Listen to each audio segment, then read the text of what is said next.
What are you doing in my swamp? Hello everybody, this is Overboy, and I'm going to be doing my review for the 2001 movie Jurassic Park 3. So this movie follows Alan Grant, who is tricked by the Kirbys to go fly around Isla Sorna and everything. He thinks he's just doing like a tour and telling them about the dinosaurs, and he finds out that they are actually going on a rescue mission. They land on the island after he tells them that they can't land on the island and stuff. One, it's restricted, and two, that was one of his biggest agreements, that he wouldn't do it if they were supposed to land on the island. And they do, and they find out that they're looking for their son Eric, who went missing and stuff after doing a boating trip over by the island. Which, why in the world they would go by that island and stuff on a boating trip makes no sense and everything. But but yeah, so pretty much they're trying to find Eric and then figure out how they're going to get off the island. And along the way they're having to face off against a Spinosaurus instead of a T-Rex. The Spinosaurus kills a T-Rex at the beginning of the movie to show that it's the new villain.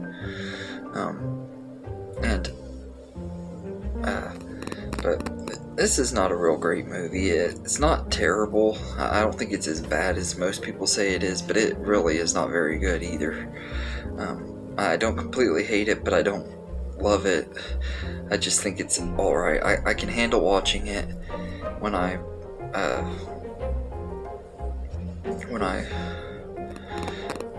watch the franchise and stuff, but that's really the only time I ever would watch this movie. It's easily the weakest movie in the franchise to me. But there are some good things about it. It's awesome getting to see Sam Neill back as Alan Grant. He's really great in this movie, and really is the best character in the movie. The only other character that's not like a really big idiot is really Eric, and then Michael Cheater plays Udesky, who's a friend of the Kirbys that goes with them and stuff, but he doesn't get to be on screen enough and everything, which really sucks, because Michael Cheater is one of those actors I've always really liked. I think he's really underrated, and would have loved to get to see him more in this movie. Personally, I think he would have been a better pick to play Mr. Kirby, though. If Mr. Kirby would have been better written. But Eric is played by Trevor Morgan, and I think he does a pretty good job, and he actually is really good in here. And T. Leone and William H. Macy play Mr. and Mrs. Kirby, and they're both great actors. I love them in a lot of other movies, but in this movie they are very, very annoying. The characters they play are just really big idiots, and they're not very likable and stuff, because they lie to Alan Grant and stuff to get him to go with them, although their reasoning does make sense. I mean, I guess I can get why they did it and stuff. It does make sense, but still, like they put everybody in danger and stuff. They should have known how dangerous going to that island was. They should have found another way to do it, but I think they even said that the government wouldn't help them or whatever. They tried to get someone to help them, but they wouldn't, so they were doing it themselves.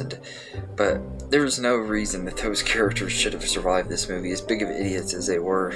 I honestly think the only reason they did survive is because Alan Grant was with them, and that was more of a plot convenience than anything, because they were just really dumb. You see characters in the franchise that are much smarter and stuff get killed off, like Dr. Muldoon in the first movie. He got killed off and everything, but these two idiots get to live. It doesn't make sense to me.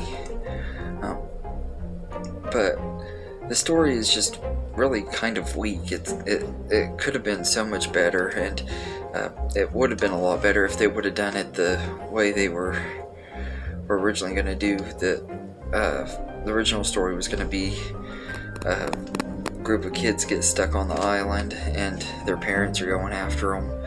And I honestly think that that would have been a much better story, would have been better written and everything. It could have got to see like a group of kids having to band together to survive the island. I think it would have been a really interesting story. I think it's kind of like what Camp Cretaceous is kind of like. I haven't actually watched the show yet. I'm probably going to watch it after I finish watching the movies, because I have been wanting to see the Camp Cretaceous show.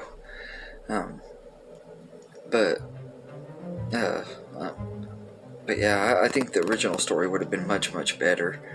But, and like the dialogue in this movie is horrendous. It has some really, really terrible dialogue, especially between Mr. and Mrs. Kirby. Just absolutely horrible. And the character Billy, I can't remember the actor's name that plays him, but the actor does a good job playing him.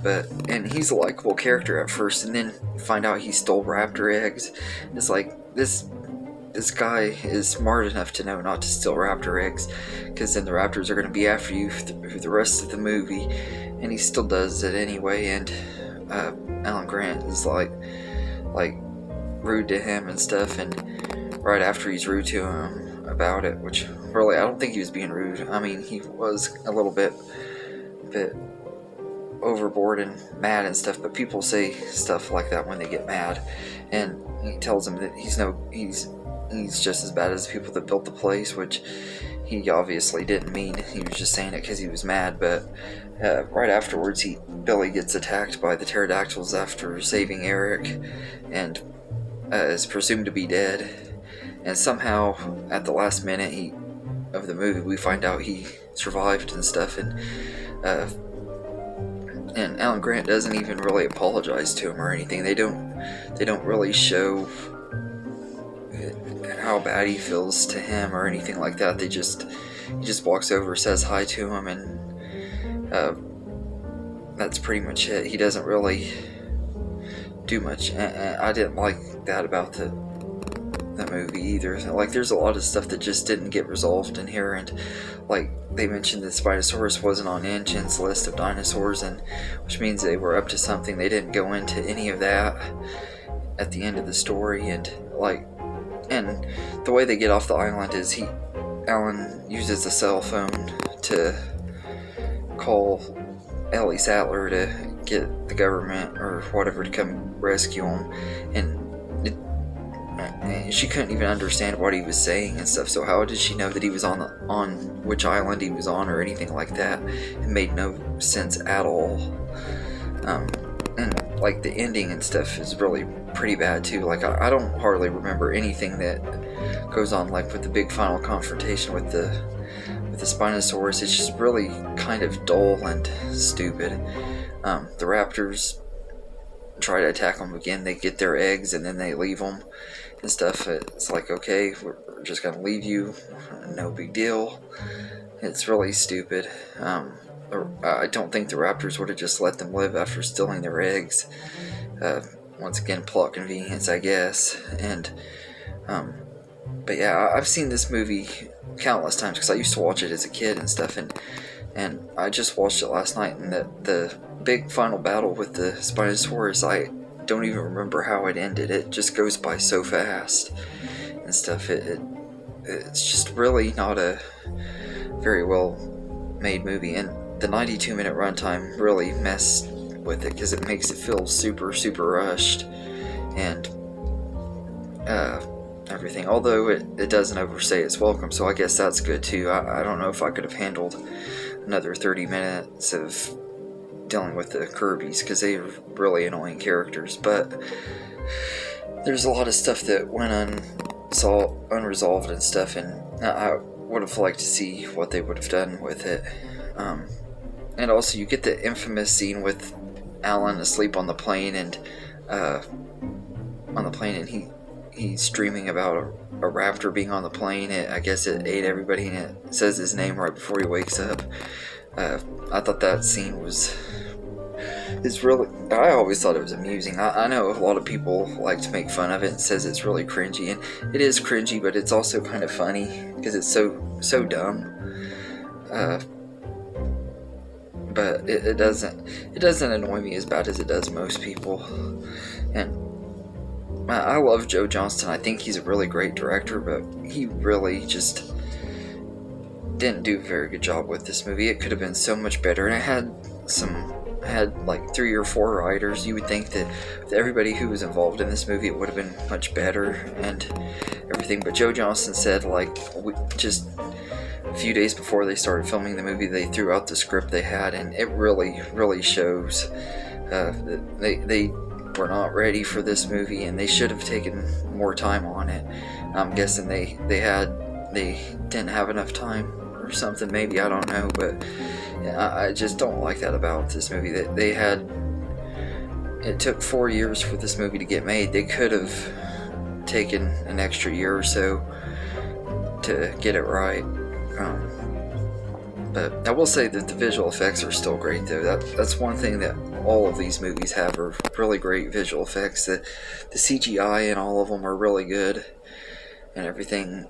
And they still use a lot of practical stuff, so that's one thing I'm not going to complain about when it comes to this movie, is the visuals are great. And Don Davis's score is pretty good, although he uses a lot of the music that John Williams used in the first 2 movies a lot, but his score is good enough. It fits this movie well enough. I completely understand why John Williams didn't want to come back to do the score for this movie, and Don Davis is good enough for this movie. Now, I wish that Laura Dern would have had more to do in this movie, though. They just really wasted her and everything. Bringing Ellie back for just a cameo just kind of sucked and stuff, because I remember as a kid hearing that Ellie was back. I was expecting her to be a big part of the movie, and she's only in there at the beginning and for a couple minutes at the end. And I just wish this movie would have been a lot better.